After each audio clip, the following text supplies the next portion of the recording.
আসসালামু আলাইকুম রহমতুল্লাহ। কেমন আছো সবাই?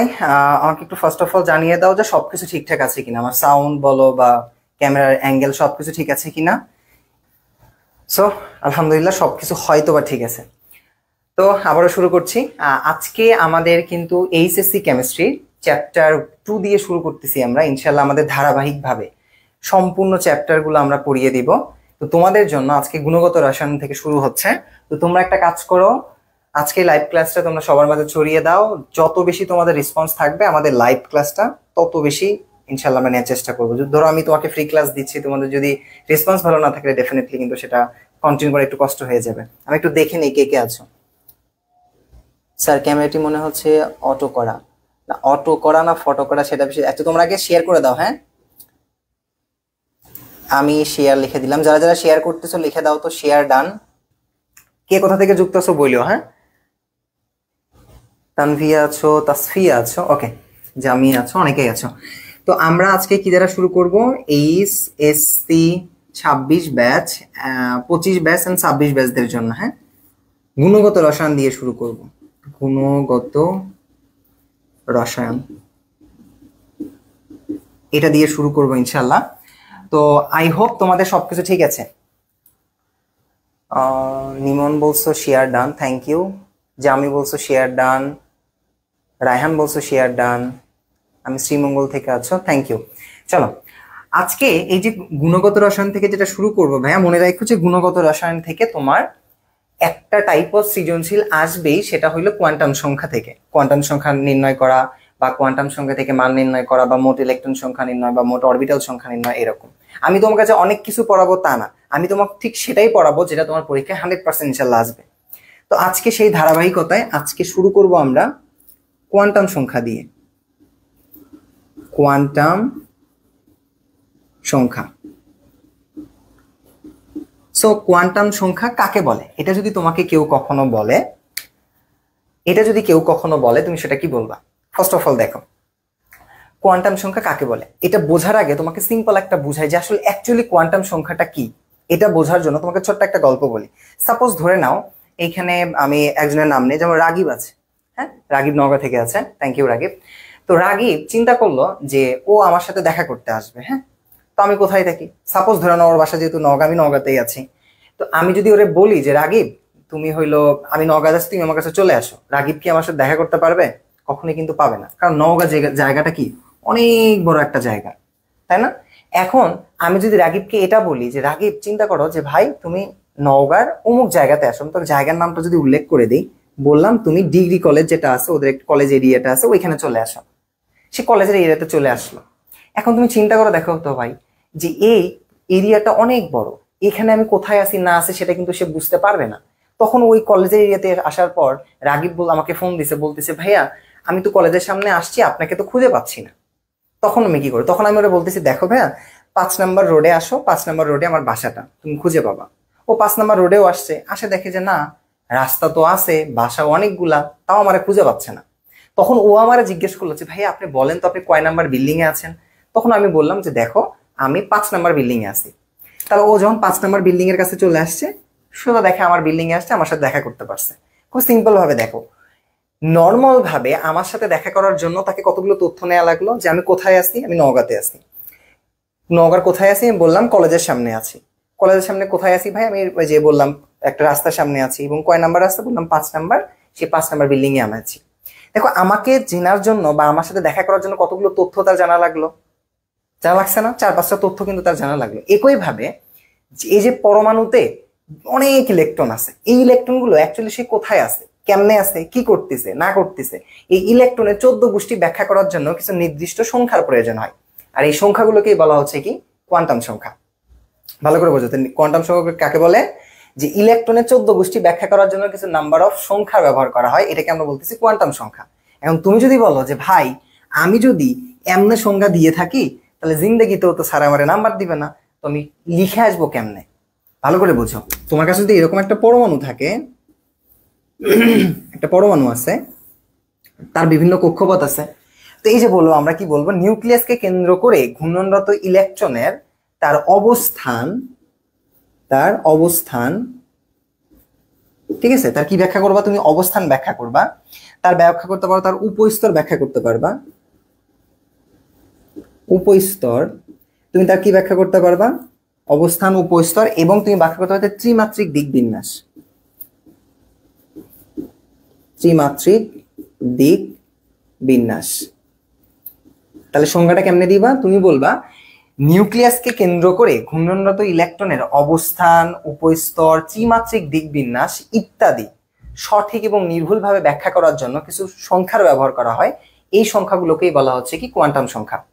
আমি আবার বলতেছি যে নিউক্লিয়াসকে কেন্দ্র করে এই ঘূর্ণনরত ইলেকট্রনের উপস্তর অর্থাৎ অবস্থান, উপস্তর, ত্রিমাত্রিক দিক বিন্যাস ইত্যাদি সুনির্দিষ্টভাবে ব্যাখ্যা করার জন্য যে সংখ্যাগুলো ব্যবহার করা হয় তাকেই বলা হচ্ছে কি প্রধান কোয়ান্টাম সংখ্যা।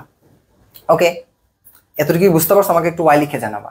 হ্যাঁ, এবং দেখো এই প্রধান কোয়ান্টাম, এই কোয়ান্টাম সংখ্যা কত প্রকার? কোয়ান্টাম সংখ্যা হলো 4 প্রকার। 4 প্রকার কি কি আছে ভাইয়া? নামগুলো একটু বলি। 1 নাম্বার আছে কি প্রধান কোয়ান্টাম সংখ্যা। প্রধান কোয়ান্টাম সংখ্যা, আজকে অনেক কিছু জানতে পারবা ইনশাল্লাহ। প্রধান কোয়ান্টাম সংখ্যা। 2 নাম্বার কি আছে ভাইয়া? সহকারী কোয়ান্টাম সংখ্যা, সহকারী কোয়ান্টাম সংখ্যা। 3 নাম্বার কি আছে ভাই? চুম্বক কোয়ান্টাম সংখ্যা, কোয়ান্টাম সংখ্যা। 4 নাম্বার কি আছে আমাদের? ঘূর্ণন কোয়ান্টাম সংখ্যা। ভালো করে বোঝো যে কোয়ান্টাম সংখ্যা আসলে 4 প্রকার। কি কি? প্রধান কোয়ান্টাম সংখ্যা, সহকারী কোয়ান্টাম সংখ্যা, চুম্বক কোয়ান্টাম সংখ্যা এবং ঘূর্ণন কোয়ান্টাম সংখ্যা। তো এই যে প্রধান কোয়ান্টাম সংখ্যার ইংলিশ নামটা কি? এটার নাম কিন্তু প্রিন্সিপাল কোয়ান্টাম নাম্বার। আবার সহকারী কোয়ান্টাম সংখ্যার ইংলিশ নামটা কি? এটা কিন্তু সাবসিডারি কোয়ান্টাম সংখ্যা নামেও ডাকা হয়। এবং এটা আরেকটা নাম আছে যেটা মেডিকেলে বলা, ভার্সিটিতে বলা অনেক বেশি আসে। এটা আরেকটা নাম হলো কি অ্যাজিমুথাল কোয়ান্টাম নাম্বার। তার মানে এটার আরেকটা নাম আছে কি সহকারী কোয়ান্টাম সংখ্যা, সেটা হলো অ্যাজিমুথাল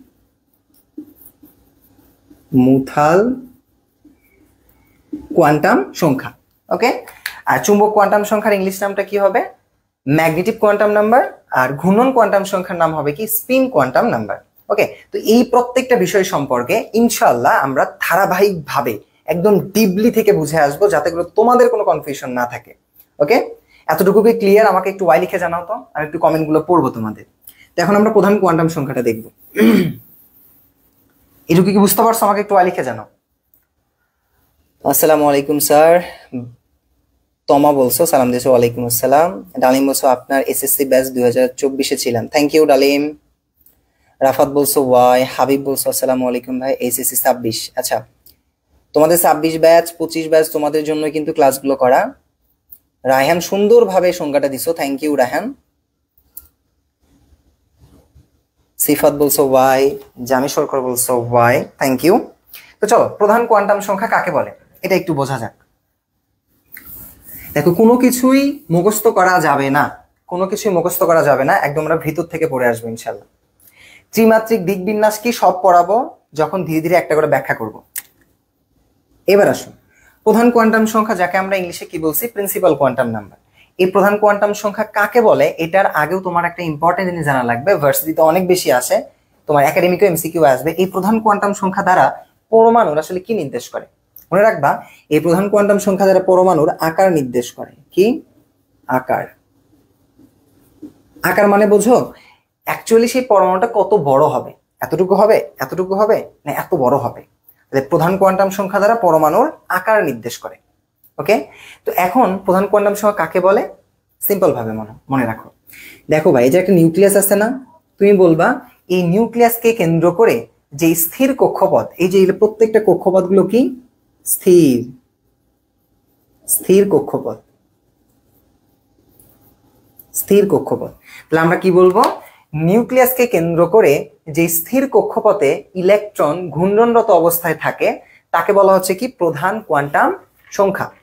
আরেকবার বলি, ভালো করে দেখবা, বোঝো ভালো করে, যে নিউক্লিয়াসকে কেন্দ্র করে যে স্থির কক্ষপথে ইলেকট্রন ঘূর্ণনরত অবস্থায় থাকে তাকেই বলা হচ্ছে প্রধান কোয়ান্টাম সংখ্যা। এই প্রধান কোয়ান্টাম সংখ্যাকে কি দ্বারা প্রকাশ করা হয়? প্রধান কোয়ান্টাম সংখ্যাকে প্রকাশ করা হয় ছোট হাতের এন দ্বারা, ছোট হাতের এন দ্বারা আমাদেরকে নির্দেশ করা হচ্ছে প্রধান কোয়ান্টাম সংখ্যা। ওকে ফাইন, এতটুকু বুঝলাম। যখন এই যে প্রধান কোয়ান্টাম সংখ্যাকে সুন্দর করে সিগনিফাইন করা হয়েছে এন দ্বারা, তখন বলা হইলো যে আচ্ছা এন এর মান কি হইতে পারে। মনে রাখবা এই এন এর একটা মান আছে, এটা হইলো ধনাত্মক পূর্ণ সংখ্যা। তাহলে এন এর মান কি হবে? ধনাত্মক পূর্ণ সংখ্যা। কি কি হইতে পারে ভাই? এন এর মান কি হইতে পারে? 1 হইতে পারে, এন এর মান 2 হইতে পারে, এন এর মান 3 হইতে পারে, এন এর মান 4 হইতে পারে, এন এর মান 5 হইতে পারে, এরকম অসংখ্য মান হইতে পারে। কিন্তু এন এর মান কখনোই 0 হইতে পারবে না, বা এন এর মান কখনোই ভগ্নাংশ মান 1.5 এরকম ভগ্নাংশ মান হতে পারবে না, বা এন এর মান কখনোই -1 অর্থাৎ নেগেটিভ মান হতে পারবে না। এটা একটু মনে রাখবা। ওকে, তো এবার আসো যে ভাই এই যে দেখো এন এর মান যখন 1 2 3 4 5 এরকম নির্ণয় করা হইলো, তখন একটা প্রশ্ন চলে আসে, আচ্ছা ভাই এদেরকে আসলে কি নামে ডাকা হবে? তখন আরো সিগনিফাইন করে তাদেরকে প্রকাশ করার চেষ্টা করা হচ্ছে।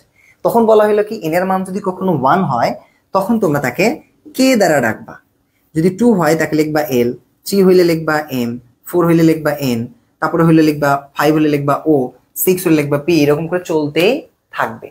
এখন তোমাদের প্রশ্ন হইলো হ্যাঁ এই কে এল এম এন এগুলো দরকার কি ছিল?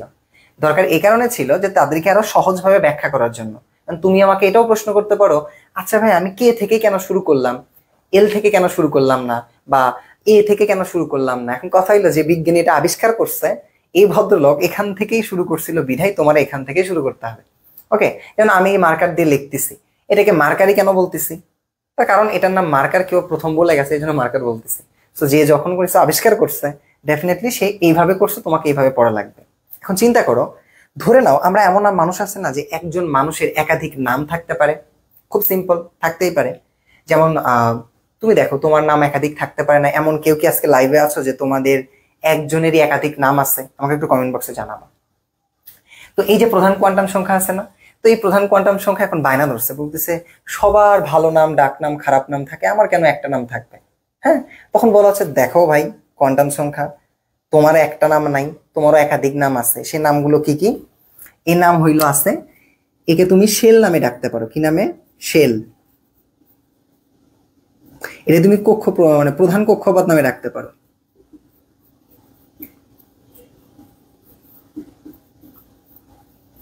এটা তুমি প্রধান শক্তি স্তর নামে ডাকতে পারো। এটা তুমি অরবিট নামে ডাকতে পারো, অরবিট নামে ডাকতে পারো।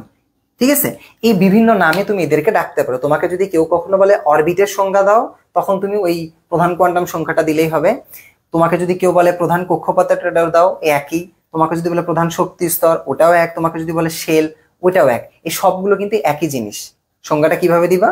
বলবা নিউক্লিয়াসকে কেন্দ্র করে যে স্থির কক্ষপথে ইলেকট্রন ঘূর্ণনরত অবস্থায় থাকে তাকেই বলা হয় কি? প্রধান কোয়ান্টাম সংখ্যা। তাকে বলা হয় শেল, তাকে বলা হয় অরবিট, তাকে বলা হয় কি? প্রধান কক্ষপথ, বা তাকে ভালো হচ্ছে প্রধান শক্তি স্তর। ক্লিয়ার? ওকে, এই পর্যন্ত কি বুঝতে পারছো? আমাকে একটু ওয়াই লিখে জানাবা। আমি একটু দেখে নিই তোমরা কে কে আছো। রাগিব বলছো একদিন নাম। রাগিব তোমার কথাটা বুঝতে পারলাম না। ডালিম বলছো তোমার 3টা নাম আছে, বাহ। সাইমা বলছো আমার 3টা নাম, ওরে বাপরে। হানিফ মন্ডল বলছো হাই, ও সরি, আসসালামু আলাইকুম ভাইয়া। আমার বড় ভাই আছে আমার লাইভ ক্লাসে। ভাই তোর আর অপেক্ষায় আছি, আর আমার একটা নাম, তার কি করব? আমার বড় ভাই বলছে, আমার বড় ভাই কিন্তু ক্লাস করতেছে, আমার খুবই কাছের বড় ভাই, এবং বলতে পারো আমার মেন্টর, যে আমার অনেক সময় অনেক ভালো ভালো সাজেশন আমারে দেয়। তো ভাইয়া বলছে যে ভাইয়ের একটা নাম। যাই হোক, আমি চিন্তা ভাবনা করে ভাইয়ের আর একটা নাম লিখে দিব। তো আই হোপ তোমরা এতটুকু বুঝতে পারছো। হ্যাঁ, তো চলো, তো এখন এই যে জিনিসগুলো বলা হইলো, এটা আমরা কেন শিখলাম? এটা শেখার পেছনে আর একটা কাজ আছে। চলো, এখন এই যে একটা জিনিস মনে রাখবা, আমরা বলছি প্রধান কোয়ান্টাম সংখ্যা দ্বারা পরমাণুর আকার নির্দেশ করে। এটা কেন? তার কারণ খুব ভালো করে দেখো, এখানে এটা কক্ষপথ নাম্বার 1, এটা 2, এটা 3। এখানে n = 3 হইলে আমাদের পরমাণুর আকারটা কিন্তু এত বড় হচ্ছে। ধরে নাও এটার নাম দিলাম আমি কি? এটার নাম দিলাম হইলো A। এখন আমি যদি এরকম বলি যে n = 2 হইলে তার কক্ষপথ মানে পরমাণু আকারটা কেমন হবে? এটা এরকম হবে। একটা নিউক্লিয়াস দিলাম, প্রথম শক্তি স্তর অ্যান্ড দ্বিতীয় শক্তি স্তর, এটা 1 অ্যান্ড এটা 2, এটা 1 অ্যান্ড এটা 2। এখন দেখো এখানে n এর মান 2, তার মানে পরমাণুর আকারটা ছোট। n এর মান 3, যত n এর মান বাড়তেছে পরমাণুর আকারটা বড় হয়ে যাচ্ছে। এই জন্যই কিন্তু আমরা বলতেছি প্রধান কোয়ান্টাম সংখ্যা দ্বারা পরমাণুর আকার নির্দেশ করে। ক্লিয়ার, বোঝা যাচ্ছে বিষয়টা? আই হোপ তুমি বুঝতে পারছো। ওকে, এবার আসো যে আমাদের এখানে একটা কথা সবসময় মনে রাখবে, এই যে 1 নম্বর শক্তি স্তর, 2 নম্বর শক্তি স্তর, 3 নম্বর শক্তি স্তর, এই যে শক্তি স্তরগুলো আছে না ভাই, মনে রাখবা যে শক্তি স্তর যত বাড়বে অর্থাৎ n এর মান যত বাড়বে ওই কক্ষপথের এনার্জির মান বা শক্তির মান তত বাড়বে। অর্থাৎ ইতে বুঝায় এনার্জি, এই এনার্জির সঙ্গে একটা সম্পর্ক আছে, সেটা হলো কি n²। তার মানে n এর মান যত বাড়বে অর্থাৎ প্রধান কক্ষপথের বা প্রধান শক্তি স্তরের মান যত বাড়বে সেই কক্ষপথের শক্তি বা এনার্জি তত বাড়বে। এখন তোমরা বলতে পারো ভাইয়া এখানে তো ব্যস্তানুপাতিক সম্পর্ক দেখতেছি, এই যে n এর সাথে এই n এর সাথে তো আমি ইর সম্পর্কটা ব্যস্তানুপাতিক দেখতেছি। কিন্তু ভাই ব্যস্তানুপাতিক এটা আছে ঠিক কথা, কিন্তু দেখো তো সুন্দর করে সামনে একটা কিন্তু মাইনাস আছে, মাইনাস দ্বারা বোঝানো হচ্ছে সম্পর্কটা উল্টা ভাবে আমার কল্পনা করতে হবে। এজন্য মনে রাখবা যে কি n এর মান যত বাড়বে ওই শক্তি স্তরের এনার্জির মান বা শক্তির মান তত বাড়বে। এই ফাংশনটা একটু মনে রাখবো, অনেক সময় এমসিকিউ তোমাদের কিন্তু আসে, অ্যাডমিশনে আসতে পারে, একাডেমিকেও আসতে পারে। বুঝছো এই কথাটা? না বুঝলে আমাকে n লিখবা, আর বুঝতে পারলে আমাকে y লিখবা। এবার এখান থেকে আরেকটা প্রশ্ন আসবে যে এই যে প্রত্যেকটা শক্তি স্তরে সর্বোচ্চ কতটা ইলেকট্রন থাকবে। দেখো প্রতিটি শক্তি স্তরে সর্বোচ্চ ইলেকট্রন ধারণ ক্ষমতা। তাহলে প্রতিটি স্তরে সর্বোচ্চ কতটা ইলেকট্রন থাকবে এটা তুমি কিভাবে চিন্তায় করবা? চিন্তায় করবা কেন, নির্ণয় করবা। এটা একটা সূত্র আছে, সেটা হলো 2n²। এটা হলো কি 2n²। যেমন আমাকে যদি কেউ কখনো বলে n = 1 হইলে মানে প্রথম শক্তি স্তর সেখানে সর্বোচ্চ কয়টা ইলেকট্রন থাকবে, সূত্র হলো 2n²। তার মানে কি 2 গুণন 1 এর উপর স্কয়ার ইকুয়াল টু কত? 2। একই ভাবে তোমাকে যদি বলে n এর মান যদি 3 হয় তাহলে কত হবে? তাহলে 2 গুণন 3 এর উপর স্কয়ার, তাহলে কত হবে? 3 3 9, 9 2 18, তাহলে 3 নম্বর শক্তি স্তর 18টা থাকবে। তো একই ভাবে আমাকে একটু কমেন্ট বক্সে জানাও তো ভাই, n = যদি 4 হয় তাহলে সর্বোচ্চ কয়টা ইলেকট্রন থাকবে? একটু কমন সেন্স দিয়ে আমাকে বলো তো, যে n = যদি 4 হয় সেখানে সর্বোচ্চ কতটি ইলেকট্রন থাকবে? আমাকে একটু কমেন্ট বক্সে জানাও, আমি একটু দেখতে চাই। হাবিব বলছো y, সুরাইয়া বলছো n। আচ্ছা সুরাইয়া কোন টপিকটা বোঝা নাই? শুভ বলছো 32। শুভ, বাহ আমার স্টুডেন্ট কিন্তু আছে এখানে, থ্যাংক ইউ শুভ, তোমার উত্তরটা কিন্তু ঠিক আছে। ঘোড়ার ডিমেরা কচুরা, ভালোভাবে উত্তর বলো। ইয়াসিন মোল্লা, তোমার উত্তর ঠিক আছে। গাধারা দ্রুত করো, সূত্রটা কি হে? 2n², তাহলে 2 গুণন 4 এর উপর স্কয়ার, তাহলে 4 4 হয় 16, তাহলে 2 গুণন 16, 16 2 কত হয়? 32। মনে হচ্ছে তোমাদের আবার ম্যাথ পড়াই। হ্যাঁ, ইসরাক সালাম দিয়েছো, ওয়ালাইকুম আসসালাম। ডালিম বলছো 32টা। সুমাইয়া ভাইয়া মাত্র ক্লাসে আসছি তো তাই বুঝি নাই। আচ্ছা সুরাইয়া এখন মনোযোগ দিয়ে ক্লাস করো। তার মানে আমরা বুঝলাম যে n এর একটা প্রধান শক্তি স্তরের সর্বোচ্চ ইলেকট্রন ধারণ ক্ষমতার সূত্র হলো 2n²। এটা কি n এর মানের জাস্ট এরকম করে বের করতে পারবা। ওকে, ক্লিয়ার? আচ্ছা এখন তুমি একটা জিনিস নিজেকে প্রশ্ন করো, আচ্ছা ভাইয়া n এর মান যদি 5 হয় তাহলে কয়টা ইলেকট্রন থাকবে? তাহলে 2 গুণন 5 এর উপর স্কয়ার কিন্তু কত হবে? 2 গুণন 5 এর উপর স্কয়ার মানে 25, 25 2 কত? 50। দেখো পঞ্চম শক্তি স্তরে সর্বোচ্চ 50টা ইলেকট্রন থাকবে, এটা খুবই চিরন্তন সত্য কথা, এটা তুমি আমি সবাই বিশ্বাস করি মনে প্রাণে। কিন্তু এই 50টা ইলেকট্রন কিন্তু স্বাভাবিকভাবে থাকবে না। তার কারণ এই 2n² সূত্র আছে না, এই 2n² সূত্র শুধুমাত্র n = থেকে n এর মান 1 থেকে 4 পর্যন্তই স্বাভাবিকভাবে মানে। যখন n = 5 হবে, 6 হবে, 7 হবে ইত্যাদি এগুলো হবে তখন এর কিছু সীমাবদ্ধতা আছে। সীমাবদ্ধতা, এই সীমাবদ্ধতাগুলো ফুলফিল করেই তোমাকে কিন্তু এই 50টা ইলেকট্রন প্রবেশ করবে। ওকে, এই তথ্যটা একটু জেনে রাখবা। তুমি বলবো ভাই সীমাবদ্ধতা কোথায় পাবো? তোমরা ভার্সিটি ফার্স্ট ইয়ার যখন থাকবা তখন তুমি জানতে পারবা, ইনঅর্গানিক কেমিস্ট্রি তোমাকে পড়ানো হবে। তো আই হোপ তোমার অত ডিপলি জানার দরকার নাই, জাস্ট মনে রাখো একটা সীমাবদ্ধতা আছে, এতটুকুই। সো এই ছিল আমাদের প্রধান কোয়ান্টাম সংখ্যা সম্পর্কে কথাবার্তা। শিবলি বলছো 15, থ্যাংক ইউ শিবলি, তোমারটা ঠিক আছে। তারপরে আরাফাত বলছো 50, ঠিক আছে। শুভ বলছো 50, নিমন বলছো 50, বাও, থাকে কিন্তু, ডেফিনেটলি থাকে। আচ্ছা, এখন তোমাদের অ্যাডমিশনে ভার্সিটিতে একটা প্রশ্ন অনেক বেশি আসে, যে এই উত্তরটা কে কে দিতে পারো? এই উত্তরটা কে কে দিতে পারো? অনেক সময় আমাকে বলে যে এন এর মান থেকে, এটা শর্টকাট জিনিস শিখে রাখো, যে এন এর মান থেকে ডিরেক্ট তুমি অরবিটাল সংখ্যা কেমনে নির্ণয় করবা। ভালো করে দেখো, এন এর মান থেকে অরবিটাল সংখ্যা নির্ণয়, অরবিটাল সংখ্যা নির্ণয়। তাহলে এন এর মান থেকে অরবিটাল সংখ্যা নির্ণয়, সেটা কি? জাস্ট কিছু করবে না, মোট অরবিটাল কি হবে? এন এর উপর স্কোয়ার হবে, এন এর উপর স্কোয়ার হবে। যেমন আমাকে যদি কেউ কখনো বলে এন ইকুয়াল টু 1 হইলে এখানে মোট কয়টা অরবিটাল থাকতে পারে, তুমি কি করবা? 1 এর উপর স্কোয়ার করে দাও, কারণ অরবিটাল সংখ্যা নির্ণয় কি? এন এর উপর স্কোয়ার। তাহলে কি হবে? 1 এর উপর স্কোয়ার মানে 1। কেউ যদি আমাকে বলে এন এর মান 2 হইলে সেই কক্ষপথে মোট কয়টি অরবিটাল আছে, তাহলে কি করবে? জাস্ট এন এর উপর স্কোয়ার করে দাও, তাহলে কত হবে? 2 এর উপর স্কোয়ার, তাহলে কত হবে? 4। বা তোমাকে যদি কেউ বলে যে n ইকুয়াল টু 5 হইলে, n ইকুয়াল টু বা ধরে নাও 4 হইলে এখানে মোট কয়টি অরবিটাল আছে, কিচ্ছু করে না, n এর উপর স্কোয়ার করে দাও, তাহলে কত হবে? 4 এর উপর স্কোয়ার মানে 16। এরকম। এখন যে প্রশ্ন করবে এ তো তোমার দুলাভাই লাগে না, বা আমারও ধরো শ্বশুর লাগে না যে এত সহজ করে প্রশ্ন করবে। ধরে নাও ভার্সিটিতে তোমার একটা অ্যাডমিশনে তোমার একটা প্রশ্ন দিল এরকম, আমাকে বলা হইলো এরকম একটা প্রশ্ন দিল যে n শেলে, সবাই উত্তর বলো, মোট অরবিটাল কতটি? অরবিটাল কতটি? এটার উত্তর কি কে কে বলতে পারো? আমাকে একটু কমেন্ট বক্সে জানাও তো। বলা হইলো এন শেলে মোট অরবিটাল সংখ্যা কতটি? এখন ঝটপট একটু কমেন্ট বক্সে জানাবা যে উত্তরটা কি হইতে পারে, কে কে পারবা? আমি একটু তোমাদের কমেন্টগুলো দেখতে চাই। মনে রাখো যে একটা প্রশ্নের উত্তর করতে তুমি সময় পাবা মাত্র 30 সেকেন্ড, কিন্তু 30 সেকেন্ডও পাবা না, মাত্র তোমাকে 20 সেকেন্ডে করতে হবে। সো মাথাটা এমনিই চালাইতে হবে। দেখি কে কে সবার আগে উত্তর দিতে পারো, আমি তার নামগুলো একটু পড়বো।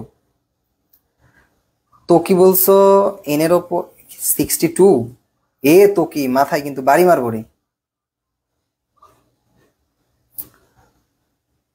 তো কি বলছো? এন এর উপর স্কোয়ার, হ্যাঁ এন এর উপর স্কোয়ার করে দিবা, কিন্তু এখানে কিন্তু ইনডিরেক্টলি ভাবে এন এর মানটা দেয়া নাই, মানে প্রধান কোয়ান্টাম সংখ্যার মানটা কিন্তু দেয়া নাই, জাস্ট এন আছে। কে কে পারবা?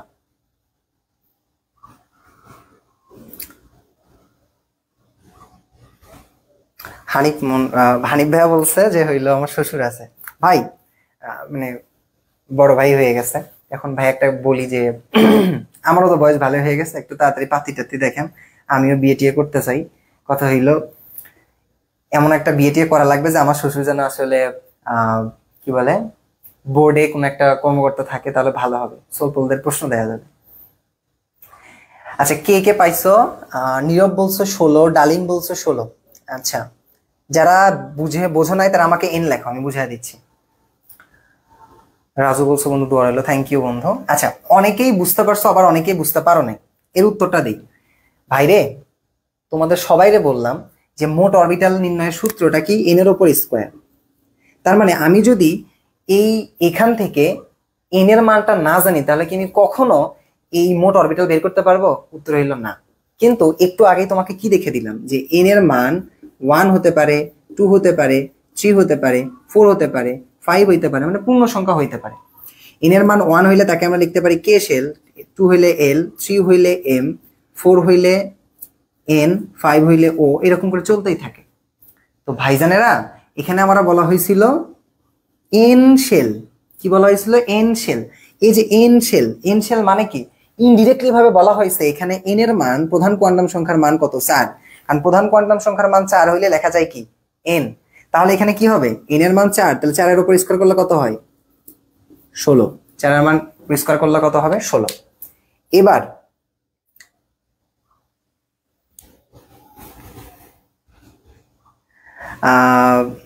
এবার কি বুঝতে পারছো? এবার কে কে বুঝতে পারছো আমাকে একটু বলো। হ্যাঁ ভাই, টাকাওয়ালা হইতে হবে, টাকা জীবনে দরকার আছে। এবার কে কে বুঝতে পারছো আমাকে একটু লিখে জানো। হ্যাঁ, শুভ অনেক আগে বলছো, থ্যাংক ইউ শুভ। আচ্ছা, অনেকেই বলতেছে ক্লাসটা কি রেকর্ড থাকবে কিনা। হ্যাঁ, ডেফিনেটলি ক্লাসটা রেকর্ড থাকবে। আমাদের যে অ্যাক্টিভ ক্লাসরুম ইউটিউব চ্যানেলটা আছে সেখানে প্লেলিস্ট আকারে সাজানো থাকবে, তোমরা ক্লাসটা ইউটিউব থেকেও দেখে নিতে পারবা, কোনো সমস্যা নেই। আমি একটু কমেন্টগুলো দেখে নেই কে কে বলছো। শিবলি বলছো ফার্স্ট অ্যান্সার দিয়েছি, ধন্যবাদ। সিফাত বলছো ওয়াই, থ্যাংক ইউ সিফাত। শিবলি বলছো আমি দেখি নাই। আচ্ছা শিবলি, আমার তো মিস্টেক হয়ে গেছে। মুশফিক সালাম দিছো, ওয়ালাইকুম আসসালাম। ওকে, চলো আমরা এবার সামন দিকে যাই। এবার আগে আগে দেখবো। এবার যে টপিকটা শুরু করবা সেটা হইল সহকারী কোয়ান্টাম সংখ্যা। সহকারী কোয়ান্টাম সংখ্যা, চলো। সহকারী কোয়ান্টাম সংখ্যা। সহকারী কোয়ান্টাম সংখ্যা কাকে বলে? এই প্রশ্ন যদি আমাকে কেউ কখনো বলে, তার আগে তোমাকে একটা জিনিস জানা লাগবে, এই সহকারী কোয়ান্টাম সংখ্যা দ্বারা পরমাণুর কি নির্দেশ করে। মনে রাখবা, সহকারী কোয়ান্টাম সংখ্যা দ্বারা পরমাণুর আকৃতি নির্দেশ করে। আকৃতি। এখন তুমি আমারে বলতে পারো যে ভাই, আকার আর আকৃতির মাঝে কি কোনো পার্থক্য আছে কিনা? আকার আর আকৃতির মাঝে কোনো পার্থক্য আছে কিনা? ডেফিনেটলি ভাই আছে। কেমনে পার্থক্য? সিম্পল একটা উদাহরণ দিই। ধরো তোমাদের এমন কিছু বন্ধু আছে না যে অনেক বেশি মোটা, এটা আমি আমার ক্লাসে উদাহরণ দিই, সবসময় বলি। আর এমন কিছু বন্ধু আছে না যারা আমার মতো দেখো না, যত খাই কিন্তু মোটা হয় না, কিন্তু চিকন মানুষ। তো ভালো করে বোঝো যে ধরো তোমার একটা ফ্রেন্ড আছে অনেক বেশি মোটা, হ্যাঁ, এরকম একটা বন্ধু আছে। তোমার এরকম মোটা বন্ধু থাকলে আমাকে নাম বলো তো। চুলগুলা বড় বড়, হ্যাঁ, তোমাদের মোটা বন্ধুগুলার নামগুলো আমার একটু কমেন্ট বক্সে জানাও। কারণ তার হাত আছে, এরকম হাত টাত আছে, এটাই হইলে তার তোমার সেই মোটা বন্ধু। তারপরে ধরে নাও আমার মতো একদম চিকনো টাইপের কিছু বন্ধু আছে না, এইরকম চিকন, আহারে বেশি চিকন হয়ে গেল। আচ্ছা ধরো এরকমই চিকন, এর আবার চুল ছোট ছোট, এটা হাত, হাত আবার বেঁকা হয়ে গেল, এটা একটা চিকন বন্ধু। ভালো করে বোঝো, এই একটা মোটা বন্ধু, এটা হলো একটা চিকন বন্ধু। এর নাম ধরো দিলাম হইল রানা, এর নাম দিলাম হইল ধরো কি দেই, কি দেই বলো তো? এটা আমি দিলাম হাসিব দিলাম, হাসিব, বুঝছো, আমার নামই দিলাম। এখন কথা হইলো কি, খুব সিম্পল ভাবে মনে রাখো। দেখো তারা ওই যে রানা এবং হাসিব দুজনেই কিন্তু মানুষ। মানুষের যে গুণগুলো থাকা দরকার, যেমন তার দুইটা হাত আছে, দুইটা চোখ আছে, মাথার চুল আছে, পেট আছে, নাক আছে, চোখ আছে, সবগুলো কিন্তু মানুষের গুণাগুণ আছে। কিন্তু কথা হইলো কি, ডেফিনেটলি এই যে দেখো যে রানার যে চুল অনেক বড় বড় হইতে পারে, হাসিবের চুল ছোট ছোট হইতে পারে, এটা একটা পার্থক্য। দেখো রানার হইলো দেখতে অনেক বেশি মোটা, কিন্তু হাসিব কিন্তু চিকন, এটা হইতে পারে। ধরে নাও এই হইলো অনেক বেশি ফর্সা, হাসিব ধরে নাও কালো, এটা পার্থক্য হইতে পারে। বা ধরে নাও তার চোখ একটু ছোট, একজনের চোখ একটু বড়, এটা পার্থক্য হইতে পারে না? ভালো করে একটা কমন সেন্স দিয়ে দেখো যে মানুষের যে নর্মাল যে ফ্রেমটা থাকা দরকার, যে আকারটা থাকা দরকার, সেটা দুজনেরই আছে, দুজনেই মানুষ নিঃসন্দেহে। কিন্তু তারা দেখতে কিন্তু একরকম না। তাদের হাত একরকম হইতে পারে, তাদের চুল আলাদা রকম হইতে পারে, তাদের কান আলাদা রকম হইতে পারে, তাদের গায়ের কালার আলাদা রকম হইতে পারে। এই যে ছোট ছোট যে পার্থক্যগুলো আছে না, এগুলোই হলো তাদের আকৃতি। ওকে, তাহলে আকার আর আকৃতির মাঝে কিন্তু পার্থক্য আছে, এটা যেন কখনো গুলিয়ে ফেলো না। ওকে, আই হোপ তোমরা বুঝতে পারছো। ডালিম বলছো মোটা বন্ধুর নাম হাসিব, আহারে তাও যদি মোটা হতাম জীবনটা অনেক ভালো হতো, কিন্তু কথা হইলো মোটা হতে পারলাম না জীবনে। তো এই যে সহকারী কোয়ান্টাম সংখ্যা যেটা আছে না, এটার ইংলিশ নামটা কি বললাম? সাবসিডিয়ারি কোয়ান্টাম সংখ্যা, বা এটাকে অনেক সময় অ্যাজিমুথাল কোয়ান্টাম সংখ্যা নামেও ডাকা হয়। তো সহকারী কোয়ান্টাম সংখ্যা কাকে বলে? সহকারী কোয়ান্টাম সংখ্যা কাকে বলে?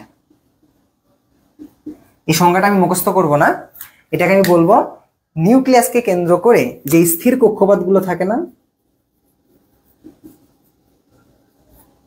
স্থির কক্ষপথগুলো আছে, এই স্থির কক্ষপথের কোনো উপকক্ষপথ আছে কিনা। উপকক্ষপথ তার মানে আমরা কি বলবো, নিউক্লিয়াসকে কেন্দ্র করে যে স্থির কক্ষপথগুলো থাকে ওই স্থির কক্ষপথে কোনো উপকক্ষপথ আছে কিনা তা জানার জন্য যে সংখ্যা ব্যবহার করা হয় তাকে বলা হচ্ছে কি সহকারী কোয়ান্টাম সংখ্যা, যার ইংলিশ নামটা হলো সাবসিডিয়ারি কোয়ান্টাম সংখ্যা, বা তাকে অনেক সময় ডাকা হয় অ্যাজিমুথাল কোয়ান্টাম সংখ্যা দ্বারাও। আরেকবার বলতেছি যে নিউক্লিয়াসকে কেন্দ্র করে যে স্থির কক্ষপথ থাকে তার কোনো উপকক্ষপথ আছে কিনা এটা ব্যাখ্যা করার জন্য যে সংখ্যা ব্যবহার করা হয় তাকে বলা হচ্ছে কি সাবসিডিয়ারি কোয়ান্টাম নাম্বার বা সহকারী কোয়ান্টাম সংখ্যা।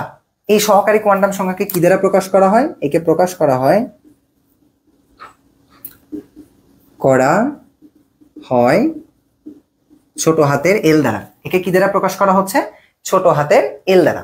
ওকে ফাইন, ছোট হাতের এল দ্বারা। এই এল এর মান কি হইতে পারে, এল এর মান হয়, এল এর একটা মান আছে, এল এর মান হইল 0 থেকে n-1 পর্যন্ত। এল এর মানটা কি হবে, অলওয়েজ 0 থেকে n-1 পর্যন্ত। আচ্ছা, নিমন বলছে অরবিটালের চিত্র কিভাবে আঁকাবো, একটু পরে আমি বুঝাই দেবো ইনশাল্লাহ। চলো, তো এখন আমাদের প্রশ্ন হইল যে এল এর মান কিভাবে বের করব। এল এর মান আমরা বের করব 0 থেকে n-1 পর্যন্ত। কেমনে, চলো একটা করে এক্সাম্পল দিই। যেমন ধরো আমি যদি বলি n এর মান 1 যদি হয়, এখান থেকে কিন্তু মূল ক্লাসটা শুরু হচ্ছে, মনোযোগ দাও। তাহলে এল এর মান কি হবে, এল এর মান কিন্তু বের করার সূত্র কি 0 থেকে n-1। তাহলে এখানে n এর মান কত, 1। তাহলে এখানে যদি 1 ইনপুট দাও তাহলে কি হবে 1 - 1 ইকুয়াল টু কত, 0 থেকে 0। 0 থেকে 0 মানে কি 0, বুঝলা। তার মানে n এর মান যদি 1 হয় তাহলে সহকারী কোয়ান্টাম সংখ্যা এল এর মান কত হবে, 0। এখন খুবই মনোযোগ দিবা, এল এর মান যে 0 এটা হইলে তোমার একটা মান সব সময় মনে রাখবা, যেটা হয় যে এল এর মান যদি 0 হয়, 1 হয়, 2 হয়, 3 হয়, 4 হয়, 5 হয়, ইত্যাদি হইতে পারে। 0 হইলে লেখা যায় S, 1 হইলে P, 2 হইলে D, তারপরে F, G, H, এরকম হইতেই থাকে। এখন একটু মনোযোগ দাও, আমার n এর মান যদি 1 হয় তাহলে আমি এখানে l এর মান কি পাইছি, 0। আর 0 যদি হয় তাহলে আমরা কি লিখতে পারি, s লিখতে পারি। তাহলে 0 জন্য কি লিখতে পারি, s লিখতে পারি। এই জন্য আমাদের কিন্তু অনেক সময় বলা হবে এখানে যদি দুটাকে একসাথে লেখা যায় তাহলে আমি কি পাবো, এখানে 1s পাবো। আমি কিন্তু কখনোই 1p লিখতে পারবো না, তার কারণ 1p টা হইলো অসম্ভব। অনেক সময় আমাকে বলবে যে কোন উপস্তরটা সম্ভব, কোন উপস্তরটা সম্ভব না, তখন তোমাকে বুঝতে হবে প্রধান কোয়ান্টাম সংখ্যা এবং সহকারী কোয়ান্টাম সংখ্যার মান দিয়েই তোমাকে হিসাবটা করতে হবে। এখন খুব চিন্তা করে দেখো তো ভাই, তুমি যদি কখনো সহকারী কোয়ান্টাম সংখ্যা বা এল এর মানটা বের করতে চাও, এই ক্ষেত্রে অলওয়েজ কিন্তু এন এর মানটা জানা থাকাই লাগবে। এজন্য বলা হয় এল এর মান অলওয়েজ কার উপর নির্ভরশীল, এন এর উপর নির্ভরশীল। এই কথাটা মাথায় গেঁথে নাও। এখন তুমি আমার একটু বলো তো দেখি, n ইকুয়াল টু যদি 2 হয় তাহলে এল এর মান কি কি পাবা, আমাকে একটু কমেন্ট বক্সে জানাও, আমি একটু কমেন্ট দেখতে চাই। সূত্র কি 0 থেকে n-1, 0 থেকে n-1 হলে কত, 0 থেকে 2-1, তাহলে কত হবে রে, 0 থেকে 1। কে কে বলতে পারো দেখি, 0 হবে and 1 হবে। তাহলে 0 এর জন্য কি লেখা যায়, s লেখা যায়, 1 এর জন্য কি লেখা যায়, p লেখা যায়। তাহলে কি লিখতে পারবো, s and p।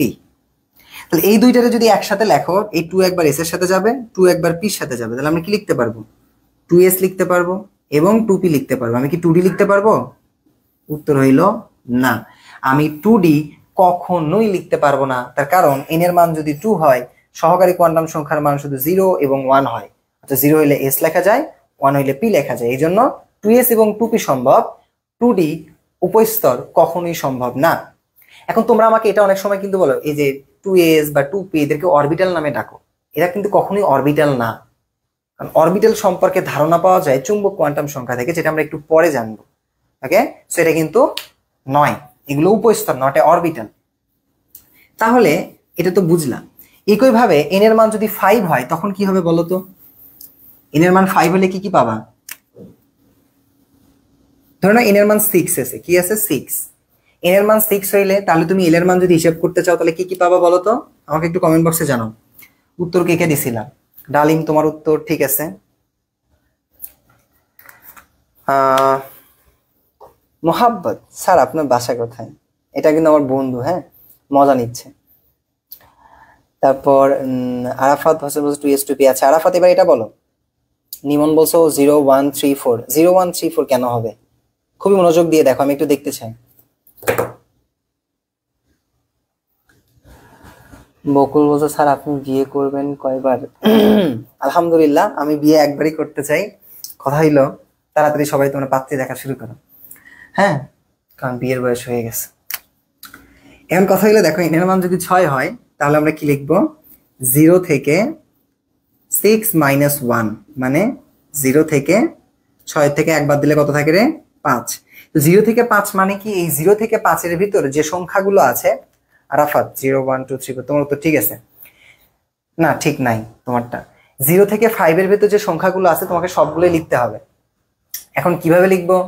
চলো, 0 হতে পারে, 1 আছে, 2 আছে, 3 আছে, 4 আছে এন্ড 5 আছে।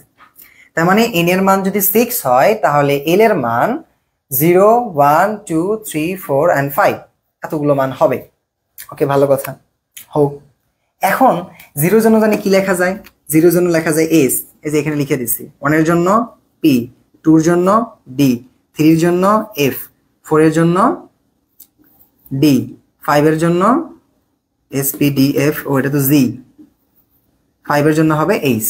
এইভাবে কিন্তু লেখা যাবে। এখন তোমাদের মনে একটা প্রশ্ন আসতে পারে, আচ্ছা ভাইয়া আমি তো জিন্দেগিতে ওই জি উপস্তর বা এইচ উপস্তর সম্পর্কে কোথাও দেখলাম না, আপনি কোথা থেকে আমাকে বলতেছেন? আপনি কি বিজ্ঞানী টিজ্ঞানী হয়ে গেছেন নাকি? উত্তর হলো ভাই আমি বিজ্ঞানী হই নাই, আমি বিজ্ঞানী হই নাই, কিন্তু কথা হলো কি এইগুলো আছে। এখন তোমরা বলো ভাই এগুলো কেন ব্যবহার করা হয় না?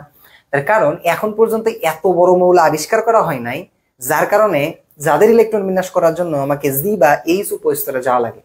যদি কোনো কারণে তোমাদের ভেতর থেকে কোনো সদয় ব্যক্তি বড় একটা মৌল আবিষ্কার করে, তাহলে তার ইলেকট্রন বিন্যাস করার জন্য আমরা জি বা এইচ উপস্তরে গেলেও যেতে পারি। তোমাদের কাজ হলে কি, এত বড় একটা মৌল আবিষ্কার করা যার পারমাণবিক সংখ্যা ধরো 1000, ঠিক আছে, বড় একটা মৌল আবিষ্কার করবা। এখন যেহেতু আবিষ্কার হয় নাই তার মানে এটা বাদ। তার মানে লিখতে পারি এটা, এটাকে যদি তুমি ইয়ে আকারে সাজাও তাহলে কি লিখতে পারবা? 5 অর্থাৎ 6 একবার এস এর সাথে যাবে, তাহলে কি হবে? 6x পাবা, 6 একবার p পাবা, 6d পাবা, 6f পাবা, 6g পাবা, 6h পাবা। এইভাবে কিন্তু পেতেই থাকবা। এতটুকু কি ক্লিয়ার? আমাকে একটু y লিখে জানাও তো। বিপ্লব বলছো যে আমরা আবিষ্কার করতে চাই। থ্যাংক ইউ ভাইয়া, আবিষ্কার করো। আরাফাত হোসেন বলছো ভাই আমার ভিডিও পুরা হচ্ছে তাই রাইট অ্যান্সার দিতে পারছি না। আরাফাত তোমার প্রশ্নটাই তো বুঝলাম না। শুভ বলছো ওয়াই, থ্যাংক ইউ।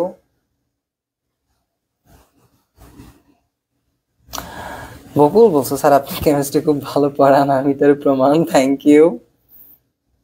আচ্ছা আবার বলতেছি যে n এর মান যদি 6 হয় তাহলে তোমার l এর মান বের করার সূত্রটা কি? 0 থেকে n-1 পর্যন্ত। তাহলে এখানে তুমি যদি বলো 0 থেকে n এর মান কত? 6, 6 মাইনাস 1, 6 থেকে 1 বাদ দিলে ভাই 5 থাকে, এখানে বাদ দিলে হয় 0 থেকে 5। 0 থেকে 5 এর মধ্যে সংখ্যাগুলো আছে 0 1 2 3 4 5। তাহলে 0 এর জন্য s, 1 এর জন্য p, 2 এর জন্য d, 3 এর জন্য f, 4 এর জন্য g, 5 এর জন্য h। তাহলে এই যে 6 একবার এটার সাথে যাবে, 6 একবার p এর সাথে, d এর সাথে একবার, f এর সাথে একবার, g এর সাথে একবার, h এর সাথে একবার, এজন্য এটা লিখছি। ওকে ডার্লিং, তোমার উত্তরটা ঠিক আছে। আসিফ সালাম দিয়েছো, ওয়ালাইকুম আসসালাম ওয়া রাহমাতুল্লাহ।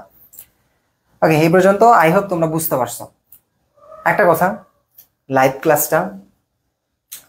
ক্লাসটা তোমরা অবশ্যই সবার সাথে একটু শেয়ার করে দাও, যাতে করে সকলে যুক্ত হইতে পারে, এবং যদি ভালো লাগে ডেফিনেটলি লাইক কমেন্ট তো করবেন। ওকে চলো, তো এটা আমরা ক্লিয়ার হয়ে গেলাম। এখন তোমাকে অনেক সময় বলবে যে এই উপস্তরগুলো আছে না, এস পি ডি এফ, এই যে উপস্তরগুলো আছে না ভাই, এই উপস্তরগুলোতে সর্বোচ্চ কতটি ইলেকট্রন থাকে? মানে যে S P D F G H, এই যে উপস্তরগুলো আছে না, উপস্তরে সর্বোচ্চ ইলেকট্রন ধারণ ক্ষমতা, এর একটা সূত্র আছে, সেটা হলো কি 2 × 2l + 1 সূত্রটা কি 2 ইন্টু 12 প্লাস 1 2 ইন্টু 12 প্লাস 1 ওকে। তো এখন তুমি একটু চিন্তা করে দেখো কিভাবে বের করতে পারবো আমরা।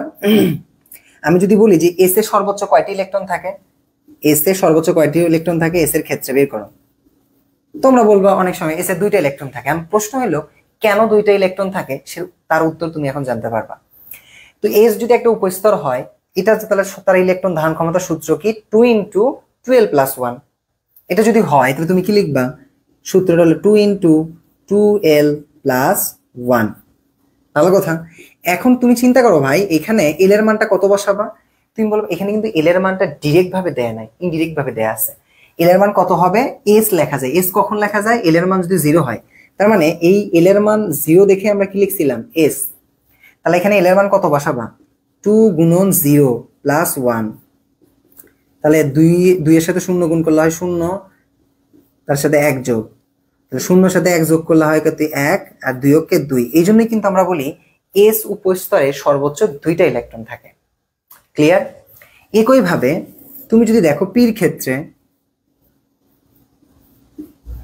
ক্ষেত্রে সর্বোচ্চ কতটা ইলেকট্রন থাকবে, সূত্রটা কি 2 ইন্টু 2l প্লাস 1। সূত্রটা কি হবে, তাহলে এল এর মান কত হবে পি কখন লেখা যায় ভাই, এল এর মান যদি 1 হয়। কারণ দেখো এল এর মান 1 হলে পি লিখতে পারো। তাহলে এখানে কি হবে 2 ইন্টু 1 প্লাস 1। তাহলে 2 এর সাথে 1 গুণ করলে হয় 2, যোগ কত 1, তাহলে 2 এর সাথে 1 যোগ করলে কত হচ্ছে 3, তাহলে 3 দুগুণে কত 6। এই জন্য কিন্তু আমরা বলতেছি এই পিতে সর্বোচ্চ 6টা ইলেকট্রন থাকে। এগুলো মুখস্থ করে না হয়, একটু বুঝে বুঝে পড়ো। একইভাবে এফ এর ক্ষেত্রে থাকবে 14টা, বের করতে পারবা। এখন তোমরা আমাকে একটু কমেন্ট বক্সে জানাও তো ভাই জির ক্ষেত্রে কয়টা ইলেকট্রন থাকবে, আমাকে একটু কমেন্ট বক্সে জানাও তো জির ক্ষেত্রে কয়টা ইলেকট্রন থাকবে। নিমন বলছো ভাই, এখন জির ক্ষেত্রে কয়টা থাকবে আমাকে একটু জানাও তো দেখি। আচ্ছা, অভিমানী মেয়ে বলছো যে ভাই কখন শুরু করছেন। আমরা প্রতিদিন আমাদের যে ক্লাস রুটিনটা আছে তোমাদের বলি, তোমরা যারা এইচএসসি 25 এবং 26 ব্যাচ আছো তোমাদের জন্য বুধবার এবং শুক্রবার রাত 9টায় কিন্তু আমাদের ক্লাসটা শুরু হবে। আবারও বলতেছি, বুধবার এবং শুক্রবার রাত 9টায় ক্লাসটা শুরু হবে আমাদের ফেসবুক পেজে, আর রেকর্ড ক্লাসগুলো আমাদের গ্রুপে পেয়ে যাবে।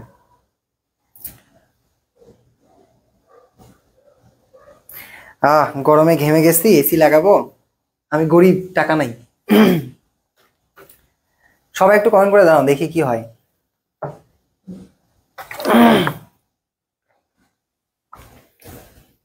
উত্তর কত হবে, জির ক্ষেত্রে ইলেকট্রন কয়টি আছে রে?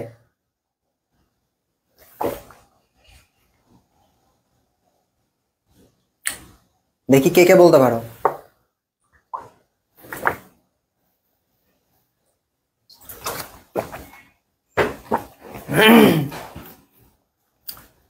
জান্নাত বলছো love you sir, thank you. Arafat বলছো 18, জয়ন্ত বিশ্বাস বলছো 18, নিমন বলছো 18, ডালিম বলছো 18, নিমন বলছো 18, শুভ বলছো 18, ডালিম বলছো 18, বিপ্লব বলছো 18, থ্যাংক ইউ। ইয়াসিন মোল্লা বলছো 18। আলহামদুলিল্লাহ, এটাই তো সব থেকে বড় পাওয়া যে আমি যেটা বুঝাচ্ছি তোমরা সেটা বুঝতে পারতেছো। আলহামদুলিল্লাহ আলহামদুলিল্লাহ। তো এইভাবে একটু মনোযোগ দাও। তাহলে আমরা সূত্রটা কিভাবে বসলাম, 2 ইন্টু 12 প্লাস 1। জি কখন লেখা যায়, এন এর মান 4 হইলে, তাহলে 2 ইন্টু 2 গুণন 4 প্লাস 1, তাহলে কত হচ্ছে 4 দুগুণ 8 যোগ 1, তাহলে 9 দুগুণ 8 আর 1 9, 9 দুগুণ কত হয় 18। এইভাবে তো তোমাকে জি দেখ এইচ দেখ যা দেয় দেখ, তুমি পারবা না। জাস্ট উপস্তরের ইলেকট্রন ধারণ ক্ষমতার সূত্র কোনটা, 2 ইন্টু 12 প্লাস 1। এটা কি বোঝাতে পারছি? এখন আমাকে ওয়াই লিখে জানাবা। হ্যাঁ, এই তো বুঝাইলাম যে জির ক্ষেত্রে এই যে নির্ণয় করার সূত্রটা হলো উপস্তরের 2 ইন্টু 12 প্লাস 1 এটা। এবার তোমাকে যদি এক দেখবা যে অ্যাডমিশনের সময় একটা প্রশ্ন অনেক বেশি করবে, সেটা হলো কি, এখন তুমি কি দেখলা, এবার হেডিংটা এটা দাও।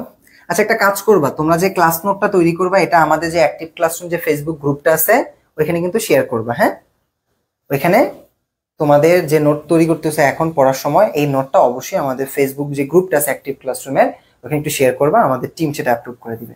এখন তোমাকে বল যে S P D F G H এগুলো যে উপস্তর আছে না, এই উপস্তরের সর্বোচ্চ ইলেকট্রন ধারণ ক্ষমতা তো দেখলা। এখন যদি বলে সর্বোচ্চ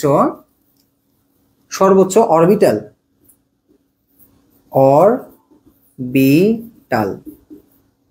সর্বোচ্চ অরবিটালের কয়টি হবে সেটা কেমনে বের করবা? এটার জন্য একটা শর্টকাট সূত্র হলো কি 2l + 1। অর্থাৎ এটা হলো কি, দেখো খুবই সিম্পল বিষয়, যে আমাকে যদি থাকে এটা নির্ণয় করার সূত্রটা কি, এটা হলো 12 + 1। 12 + 1 আমাকে যদি কেউ বলে যে এস উপস্তরে সর্বোচ্চ কতটি অরবিটাল আছে, তাহলে এস এ অরবিটাল সংখ্যা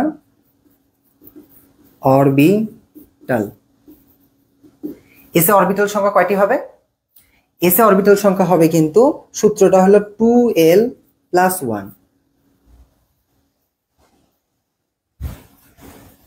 ঝামেলা হচ্ছে নাকি? না, সূত্রটা কি 2l + 1। তাহলে এল এর মান কত? এস কখন লেখা যায়? 0 হইলে। তাহলে এখানে আমরা কি লিখবো? 2 × 0 + 1। তাহলে 2 শূন্যকে 0 যোগ 1 অর্থাৎ 1। অর্থাৎ এস এ অরবিটাল সংখ্যা কয়টি আছে? এস এ অরবিটাল সংখ্যা আছে 1টি। ওকে, এস এর ক্ষেত্রে অরবিটাল, এস এর ক্ষেত্রে অরবিটাল সংখ্যা কয়টি? 1টি। আবার যদি আমাকে কেউ বলে পির ক্ষেত্রে কয়টি হবে? পির ক্ষেত্রে অরবিটাল কয়টি হবে? দেখো 2l + 1, 2 গুণন এল এর মান কত রে? পির কখন লেখা যায়? 1 হইলে +1, 2 কে 2 যোগ 1 কত হইল? 3। তাহলে পির ক্ষেত্রে অরবিটাল কয়টি? 3টা। একইভাবে এফ এর ক্ষেত্রে তোমাকে দেখে এফ এর ক্ষেত্রে কয়টি হবে? এফ এর ক্ষেত্রে আবার সেম কি 2l + 1। তাহলে কি হবে রে? এফ কি লেখা যায়? এল এর মান যখন 3 হয় তাহলে কি হবে? 2 গুণন 3 + 1, 3 2 6 + 1 = 7, 7টি। এখন ভদ্রলোকেরা কে দেখি তোমরা পারো আমার একটু বলো যে জির ক্ষেত্রে কয়টা হবে? হ্যাঁ, না এইচ এর ক্ষেত্রে কয়টা হবে? এইচ এর ক্ষেত্রে মোট অরবিটাল কয়টা হবে? একটু কমেন্ট বক্সে জানাও তো, কয়টা হবে একটু জানাও তো।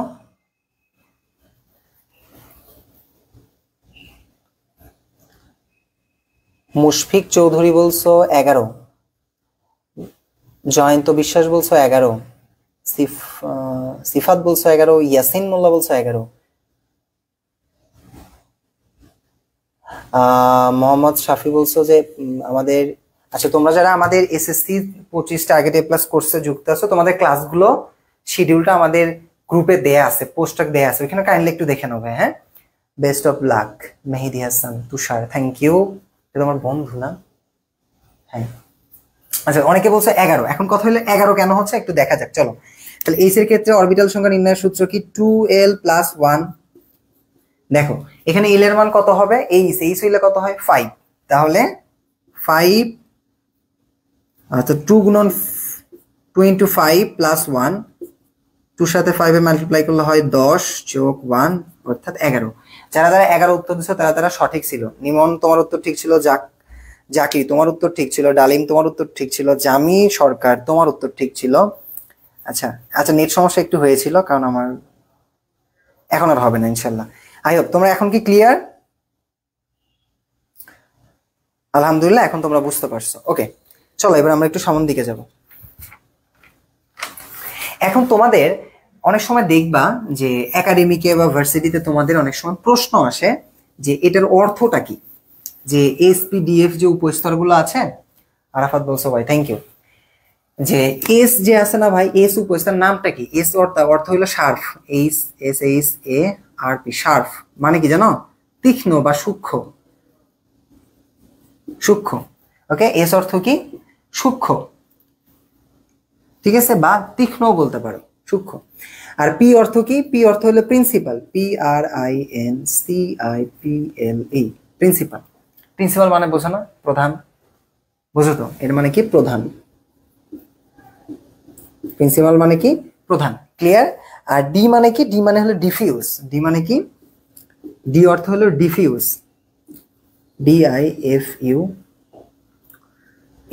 DIFUS, ডিফিউজ মানে কি ভাই? ডিফিউজ মানে হলো পরিব্যাপ্তি, পরিব্যাপ্তি, ঠিক আছে। ডিফিউজ মানে কি পরিব্যাপ্তি। আর এফটা মানে কি, এফটা হলো ফান্ডামেন্টাল, FUN ফান্ডামেন্টাল। ফান্ডামেন্টাল মানে কি ভাই, মৌলিক, মৌলিক। তো এগুলো অনেক সময় কিন্তু এমসিকিউ আসে, বা অনেক সময় কিন্তু আমাদের, আরাফাত বলছো ফান্ডামেন্টাল, থ্যাংক ইউ। ডালিম বলছো ডিজিটাল বোর্ড কবে আসবে, আমি কথা হইলো কি ভাই, তোমরা যেমনি আমার সাপোর্ট দিবা, আমি চেষ্টা করতেছি আমার জায়গা থেকে সবকিছু চেষ্টা করার জন্য। কারণ আমার কাছে ডিজিটাল বোর্ড নাই বিধায় যে আমি তোমাদের হেল্প করতে পারবো না, তা তো না। আমার কাছে যতটুকু আছে আল্লাহ তাআলা আমার যা দিছে এটা দিয়েই তোমাদের পাশে দাঁড়ানোর চেষ্টা করছি আমি। আমার কাছে একটা হোয়াইট বোর্ড আছে, একটা মার্কার আছে, একটা ক্যামেরা আছে, ছোট একটা স্ট্যান্ড আছে, আল্লাহ লাইট দিছে আমারে, তো আলহামদুলিল্লাহ আল্লাহ আমার অনেক কিছু দিছে। তো এটাই আপাতত আমার কাছে আছে। ইনশাল্লাহ আমার কাছে যতটুকু আছে, যেমনি আছে, আমি সবসময় তোমাদের পাশে থাকতে চাই। আমি ডিজিটাল বোর্ড হইলেও আমিই তোমারে পড়াবো, হোয়াইট বোর্ড হইলেও আমিই তোমারে পড়াবো। তো এখন এটা বেশি ইম্পর্টেন্ট যে তোমরা পড়াটা বুঝতে পারো কিনা, হোক সেটা ডিজিটাল বোর্ড, হোক সেটা খাতার পেজ, হোক সেটা স্ক্রিন রেকর্ডার, হোক সেটা মৌখিকভাবে। দোয়া রাখো যেন খুব শীঘ্রই আমরা একটা ডিজিটাল বোর্ড নিতে পারি। আমার জন্য সবাই মন থেকে দোয়া করবো ইনশাল্লাহ, হ্যাঁ। আর তোমরা পাশে থেকো। জয়ন্ত বলছো ভাই কিছু সাজেশন দেন, কি বিষয়ে সাজেশন চাচ্ছ ভাই বলো তো। ওকে, তো এটা চলে গেল আমাদের, হ্যাঁ। এবার আমার জন্য দোয়া করে সবাই, হ্যাঁ, আর পাশে থেকো সবাই। তাহলে আমরা এটা চলে গেল সহকারী কোয়ান্টাম সংখ্যা।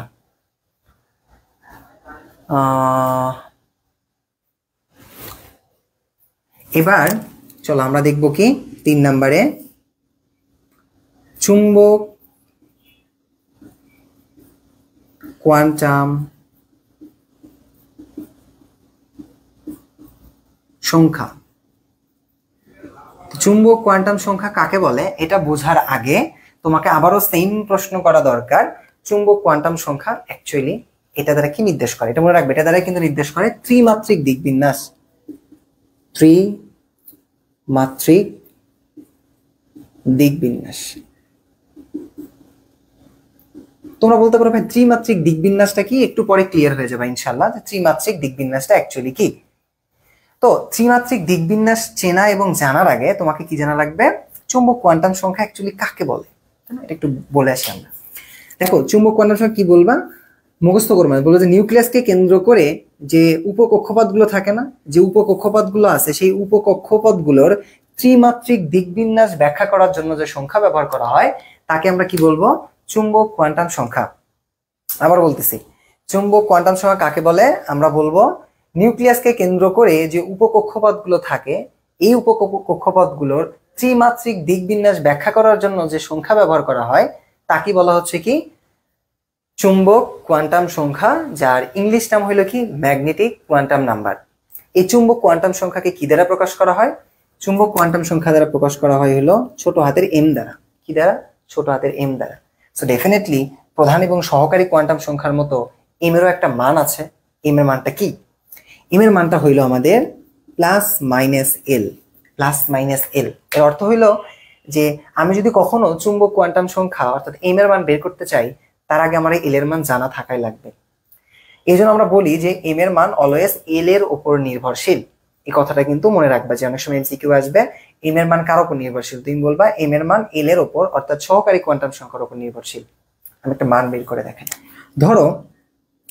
আর মনে রাখো যে চুম্বক কোয়ান্টাম সংখ্যা থেকেই অরবিটালের ধারণা পাওয়া যায়, অরবিটালের ধারণা পাওয়া যায়। তাহলে মনে রাখো অনেক সময় তোমাকে প্রশ্ন আসবে যে অরবিটালের ধারণা কোথা থেকে পাওয়া যায়, অরবিটালের ধারণা কোথা থেকে পাওয়া যায়। তাহলে সবাই একটু আমাকে কমেন্ট বক্সে জানাবো যে কোথা থেকে পাওয়া যায়। হ্যাঁ, ক্লাসগুলো আরাফাত ফেসবুকেও থাকবে, কিন্তু ফেসবুকের থেকে আমাদের যে অ্যাক্টিভ ক্লাসরুম যে ফেসবুক ইউটিউব চ্যানেলটা আছে না, সেখানেও থাকবে, ওখান থেকে দেখে নিও। শুভবল স্যার কতক্ষণ ক্লাস নেবে, আর বেশি না, 10 মিনিট, 10 মিনিটের মধ্যে শেষ হয়ে যাবে। তাহলে আমরা কি বুঝলাম, অরবিটালের ধারণা পাওয়া যায় চুম্বক কোয়ান্টাম সংখ্যা থেকে, এম এর মান কি প্লাস মাইনাস এল।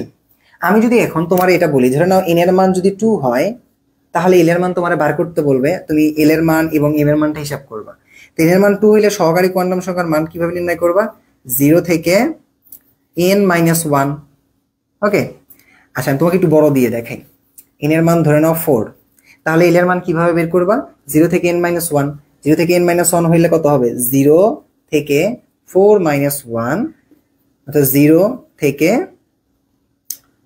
3। এইতে 0 থেকে 3 মানে কি? এর ভিতর কি কি আছে? 0 আছে, 1 আছে, 2 আছে and 3 আছে। 0 এর জন্য কি লেখা যায়? S P D and F। ওকে, আচ্ছা বুঝছি। তাহলে m এর মান কিভাবে বের করব? m = লেখা যায় প্লাস মাইনাস l। m = কি লেখা যায়? Plus minus l। তো এখন দেখো l এর মান কয়টা বার করছো? 0, 1, 2 and 3 বার করছো। তাহলে m এর মান যদি প্লাস মাইনাস l লেখো, তাহলে m এর মান কি লিখবে? একবার ভালো করে বুঝবা, একবার 0 বসাবা, একবার 1 বসাবা, একবার 2 বসাবা, একবার 3 বসাবা। যদি 0 বসাও তাহলে কি হবে? Plus minus 0। প্লাস মাইনাস 0 মানে কি ভাই? 0। এবার আসো একবার কি বসাবে? Plus minus 1। প্লাস মাইনাস 1 যদি বসাও, প্লাস মাইনাস 1 যদি বসাও, তাহলে কি হবে রে? আমরা সংখ্যা রেখা কিন্তু মনে আছে, ভালো করে বোঝো, এটা মূল বিন্দু 0। এদিকে ধনাত্মক মান, এটা ঋণাত্মক মান। ধরে নাও এটা x, এটা x, এটা হলো x ড্যাশ দিলাম। তাহলে এদিকে ধনাত্মক মান, এদিকে ঋণাত্মক মান। আমি যদি বলি এদিকে কি হবে? 1 and 2, অর্থাৎ 1, 2। এপাশে কি হবে? -1, -2। ভালো করে বোঝো। আমি যদি তোমারে বলি -2 থেকে +2 পর্যন্ত, -2 থেকে +2 পর্যন্ত আমাদের কি আছে? দেখো -2 আছে, 0 আছে, -1 আছে। এই যে মূল বিন্দু 0 থাকবে, প্লাস থাকবে এবং 1 থাকবে, +2 থাকবে। ভালো করে বোঝো যে আমি যদি বলি -1 থেকে +1, তাহলে এর মাঝখানে কিন্তু 0টা থাকবে। অর্থাৎ তুমি যেখান থেকে শুরু করো না কেন, তোমাকে মূল বিন্দু 0টা ক্রস করতেই হবে। তো এখানে -1 +1 আছে, তার মানে এখান থেকে শুরু করবে -1, 0, +1। বুঝছো? আবার যদি তোমারে বলি প্লাস মাইনাস 2 এর কথা বলি, তাহলে কি হবে? তাহলে +2 থেকে শুরু, -2 থেকে শুরু করবে, +2 পর্যন্ত যাবে।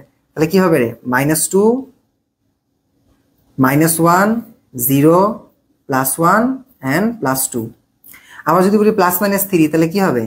+-3, অর্থাৎ -3, -2, -1, 0, +1, +2, +3। এখন তোমাকে একটু আগে একটা কথা বলছিলাম না যে ভাই এস এর ক্ষেত্রে অরবিটাল সংখ্যা কয়টি হয়? একটু আগে দেখলাম একটি। এই যে দেখো, এই যে এস এর মান একটা আছে না, এই জন্য বলা হয় এস এর মান একটা ঘর, অর্থাৎ একটা অরবিটাল পাওয়া যায়। পি ক্ষেত্রে অরবিটাল তুমি কয়টা বার করলা? 3টা বার করছিলে। এই জন্যই কিন্তু দেখো এই যে 3টা ঘর পাওয়া যায়। একটা -1 এর জন্য একটা ঘর, 0 এর জন্য একটা ঘর, +1 এর জন্য একটা ঘর। ওকে, আবার দেখো ডি এর ক্ষেত্রে অরবিটাল 5টা বের করছিলে না? এই যে দেখো 1, 2, 3, 4, 5, এই জন্য 5টা। আবার এফ এর ক্ষেত্রে কয়টা বার করছিলা? 7টা বার করছিলা। এই জন্য দেখো 1, 2, 3, 4, 5, 6, 7। এই জন্য বলা হচ্ছে যে অরবিটালের অস্তিত্ব পাওয়া যায় চুম্বক কোয়ান্টাম সংখ্যা থেকে, নট এ সহকারী কোয়ান্টাম সংখ্যা থেকে। ওকে, বোঝাতে পারতেছি বিষয়গুলো? খুব ভালো করে বোঝো। এই জন্য এটা কিন্তু লেখা হয়। ক্লিয়ার? এখন আসো যে এই যেগুলোর নাম কিন্তু দেয়া আছে। যেমন ধরো আমি তোমাকে একটা দেখাই, এই ডির ক্ষেত্রে দেখাই। ডির ক্ষেত্রে তুমি কি পাইলা? 1, 2, 3, 4, 5। একটা হলো ধরো না, এটা কত? -2 এর ঘর, এটা -1 এর ঘর, 0, +1, -2, -1, 0, +1 and +2। এটা এই যে 5টা অরবিটাল, অর্থাৎ ডির ক্ষেত্রে আমি কয়টা পাই? 5টা অরবিটাল পাই। এখন এই 5টা অরবিটালের নাম কি কি? এটার নাম একটা হলো D X Y, D Y Z, D Z X, D X square থেকে Y square and D Z square. এটা এই নামগুলো তোমার মনে রাখা লাগবে। এখন তোমরা বলতে পারো ভাই এই যে এক্স স্কোয়ার থেকে Y square, D Z square, এগুলো কেন লেখা হয়? বা এইগুলোর সামনে প্লাস চিহ্ন, মাইনাস চিহ্ন কেনই বা দিচ্ছেন আপনি? আমরা তো 1 এর সামনে প্লাস দিলেই কি আর না দিলেই কি, 2 এর সামনে প্লাস দিলেই কি না দিলেই কি, থাকলেও তো আমরা জানি যে কোনো কিছুর সামনে কিছু নাই মানে প্লাস বোঝাচ্ছে। কিন্তু চিহ্নগুলো দেয়া লাগবে কিনা? উত্তর হলো ডেফিনেটলি দেয়া লাগবে। কেন? তার কারণ তোমাকে একটু বুঝাই, আই হোপ এটা তুলে নিছো তোমরা। এখন কথা হলো কি, এই মান দ্বারা, মাইনাস মান দ্বারা কি বুঝায়? মাইনাস মান দ্বারা তোমাকে কিন্তু বুঝাবে যে এই যে চুম্বক কোয়ান্টাম সংখ্যা পড়তেছি না, এখানে তো একটা করে ইলেকট্রন যখন ঘুরবে নিউক্লিয়াসকে কেন্দ্র করে, ওখানে একটা চুম্বক ক্ষেত্রের সৃষ্টি করে। কি সৃষ্টি করে? চুম্বক ক্ষেত্রের সৃষ্টি করে। তো মাইনাস মান দ্বারা বোঝানো হচ্ছে ওইখানে যে ইলেকট্রন গুলো থাকবে সেটা চুম্বক ক্ষেত্রের বিপরীত দিকে নত হয়ে থাকে। আর এই প্লাস মান দ্বারা বোঝানো হচ্ছে ওই চুম্বক ক্ষেত্রে যে ইলেকট্রন গুলো এখানে অবস্থান করবে সেই ইলেকট্রন গুলো চুম্বক ক্ষেত্রের দিকে অবস্থান করবে। তার মানে আমার যদি এখানে একটা ইলেকট্রন থাকে, তার মানে এই ইলেকট্রনটা চুম্বক ক্ষেত্রের বিপরীতে নত হয়ে আছে। যদি +1 এর ঘরে কোনো ইলেকট্রন থাকে তাহলে বোঝাবে ইলেকট্রনটা চুম্বক ক্ষেত্রের দিকে নত হয়ে আছে। ওকে, ফাহাদ হোসেন বলছে স্যার আপনার বাসা কোথায়? আমাদের প্রাইভেট কোর্স শুরু হবে ইনশাল্লাহ, খুব শীঘ্রই শুরু হবে। আচ্ছা, যদি আমার পার্সোনাল কিছু জানতে চাও আমাদের পেজে নক দিবা, হ্যাঁ, পেজে আমি সব বলে দেবো ইনশাল্লাহ। তো এটা ক্লিয়ার? এখন তোমরা দেখো আবার একই ভাবে যে পির ক্ষেত্রে তুমি কয়টা অরবিটাল পাইলে? 3টা না? আমি একটু মিশিয়ে দিচ্ছি। পি ক্ষেত্রে অরবিটাল আমরা কয়টা পাইছি? 3টা। -1, 0 and +1। একটা নাম কি হলো? একটা নাম px, একটা নাম py, একটা নাম হলো pz। এখন তুমি বললো ভাই এগুলো দ্বারা কি বোঝানো হচ্ছে? অ্যাকচুয়ালি আমরা কি বলছিলাম? চুম্বক ক্ষেত্রে চুম্বক কোয়ান্টাম সংখ্যা দ্বারা ত্রিমাত্রিক দিকবিন্যাস নির্দেশ করে। তার মানে আমরা পুরো পৃথিবীটারে কয়টা অক্ষতে ভাগ করতে পারি রে? 3টা, x, y and z, 3টা অক্ষতে ভাগ করতে পারি। এখন আমি যদি বলি যে px এখানে একটা ইলেকট্রন আছে, তার মানে বোঝানো হবে যে ইলেকট্রনটা তোমার আমার মতো বসে নাই, ইলেকট্রন সেই পরিমাণ ডান্স দিয়ে লাফালাফি করে ঘোরাফেরা করে। সত্য সত্য কিন্তু ডান্স দেয় না, ইলেকট্রন ঘোরাফেরা করে। তো এই যে px ইলেকট্রন থাকলে আমরা বুঝাবো এই ইলেকট্রনটা x অক্ষ বরাবর ঘুরতেছে। যদি আমরা বলি যে y এর এখানে যদি ইলেকট্রন থাকে p অফ, তাহলে y অক্ষ বরাবর ইলেকট্রন ঘুরতেছে। যদি z এর ইলেকট্রন থাকে তাহলে z অক্ষ বরাবর ইলেকট্রন ঘুরতেছে। সেম ভাবে আমি যদি বলি dzx এ যদি একটা ইলেকট্রন থাকে, তার মানে বুঝবা z, এই যে z এবং x এর মাঝখানে এক ইলেকট্রনটা ঘোরাফেরা করতেছে। ওকে, ক্লিয়ার? বুঝতে পারতেছি? আর এই ছোট ছোট যে ঘরগুলো আছে না, এদেরকেই বলা হচ্ছে কি? অরবিটাল। এদেরকে কি বলা হয়? অরবিটাল। মনে রাখবা যে একটা করে অরবিটালে সর্বোচ্চ ইলেকট্রন থাকে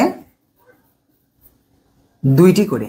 তার মানে মনে রাখবা যে সর্বোচ্চ ইলেকট্রন কয়টা থাকে? একটা করে অরবিটালে 2টা করে। অর্থাৎ এই ছোট ছোট ঘরগুলোতে সর্বোচ্চ 2টা ইলেকট্রন থাকতে পারে, 3টা কখনো থাকতে পারে না। আর তোমরা যারা sp-df যাদেরকে অরবিটাল তোমরা বলো, তো চিন্তা করো পিতে কিন্তু 6টা ইলেকট্রন ছিল। তার মানে কি পি কি একটা অরবিটাল? না, পি একটা উপস্তর। আর এই উপস্তরের 3টা অরবিটাল থাকে, আর একটা অরবিটালে 2টা করে ইলেকট্রন থাকে। ক্লিয়ার? আই হোপ তোমরা এই বিষয়গুলো ক্লিয়ার হয়ে গেছো। যদি কোনো সমস্যা থাকে আমাকে একটু এন লিখে জানাবা, যার সমস্যা নাই তাহলে ওয়াই লিখে জানাবো, একটু দেখতে চাই। ক্লিয়ার হয়েছে এই বিষয়গুলা? আমি একটু দেখতে চাই। আচ্ছা, কোনটা আর একবার বলবো? শুভ ডালিম বলছে আমি কোন বই ফলো করি? আমি তো আসলে অনেক বই ফলো করি, তোমাদের তো একটা বই দিয়ে হবে না, অনেকগুলো বই পড়ি, সব বই ভালো। সিফাত বলছো ওয়াই। আমি একটু দেখতে চাই। বলছো যে মুশফিক চৌধুরী বলছো ওয়াই। কামরুন নিসা বলছো ভাই সিলেবাস কয়দিনে শেষ হবে? ইনশাল্লাহ আমি সিলেবাস খুব দ্রুত শেষ করবো। কথা হইলো কি যে আমি তোমাকে আহামরি অনেক বেশি কিছু পড়াবো না, আমি যা পড়াবো তা পরীক্ষাতে আসবে, এটা তোমাকে ইনশিওর দিয়ে যাচ্ছে ইনশাল্লাহ। ইয়াসিন বলছো ওয়াই, আরাফাত বলছো ওয়াই, থ্যাংক ইউ, আলহামদুলিল্লাহ। ডালিম বলছো ওয়াই, আলহামদুলিল্লাহ। তো এটা চলে গেল আমাদের। এবার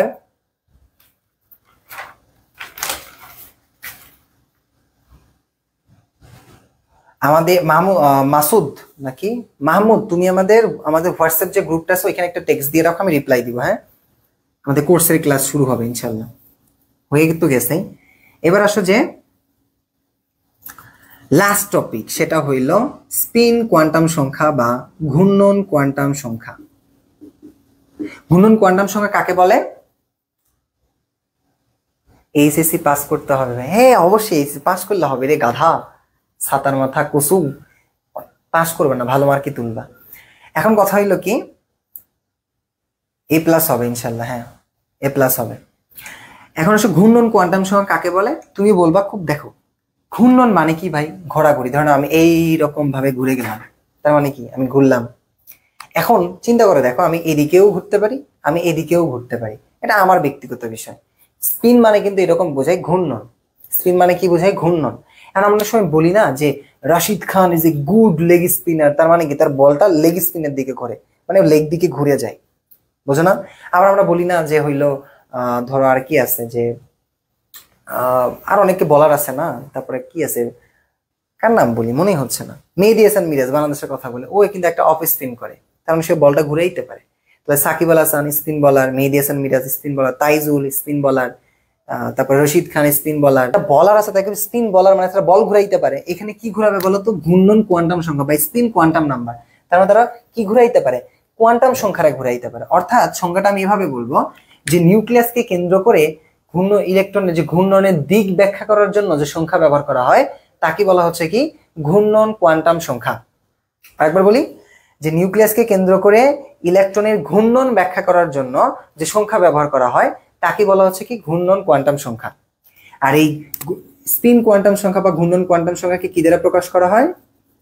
প্রকাশ করা হয় ছোট হাতের এস দ্বারা, সরি মানে এস দ্বারা প্রকাশ করা হয়। হ্যাঁ, তো এই এস এর মান কি হবে?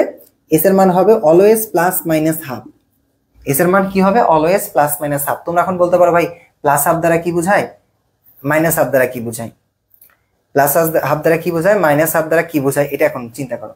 যে ধরে নাও তোমার কাছে একটা ইলেকট্রন আছে, এই ইলেকট্রন একটা কক্ষপথে এখানে ঘুরতেছে। তো এখন এই যে ইলেকট্রনটা আছে, ইলেকট্রন কি তোমার দুলাভাই লাগে যে তোমার বোন দিয়ে বলবে যে দুলাভাই আমি এখন ডান দিকে ঘুরবো, তারপরে ফোন দিয়ে বললো দুলাভাই আমি এখন বাম দিকে ঘুরবো, এরকম তো বলবে না। ইলেকট্রন যে কোনো দিকেই ঘুরতে পারে। ওকে, ধরে নাও এটা হলো ঘড়ির কাঁটার দিকে, এটা হলো ঘড়ির কাঁটার বিপরীতে, বিপরীত যে কোনো দিকে ঘুরতে পারে, ঘড়ি কাঁটার দিকেও ঘুরতে পারে, ঘড়ি কাঁটার বিপরীত দিকেও ঘুরতে পারে। এই জন্য আমরা বলবো যদি তোমার ইচ্ছা মতো ধরে নাও, ঘড়ি কাঁটার দিকে ঘুরলে ধরে নাও তুমি মাইনাস হাফ, আর ঘড়ি কাঁটার বিপরীতে ঘুরলে ধরে নাও তুমি প্লাস হাফ। এটা মনে রাখতে পারো যে ইচ্ছা মতো যদি তুমি দিকে ঘুরেটাকে প্লাস হাফ ধরো এটা হবে মাইনাস হাফ, এটাকে যদি মাইনাস হাফ ধরো এদিকে হবে প্লাস হাফ, এটাই, আর কিচ্ছু না। ক্লিয়ার? এ পর্যন্ত কি বুঝতে পারছো? আমাকে একটু ওয়াই লিখে জানাও তো। ডালিম বলছে আপনার মোবাইলের রিংটোন তো আমার মতো। Thank you, thank you Bakul.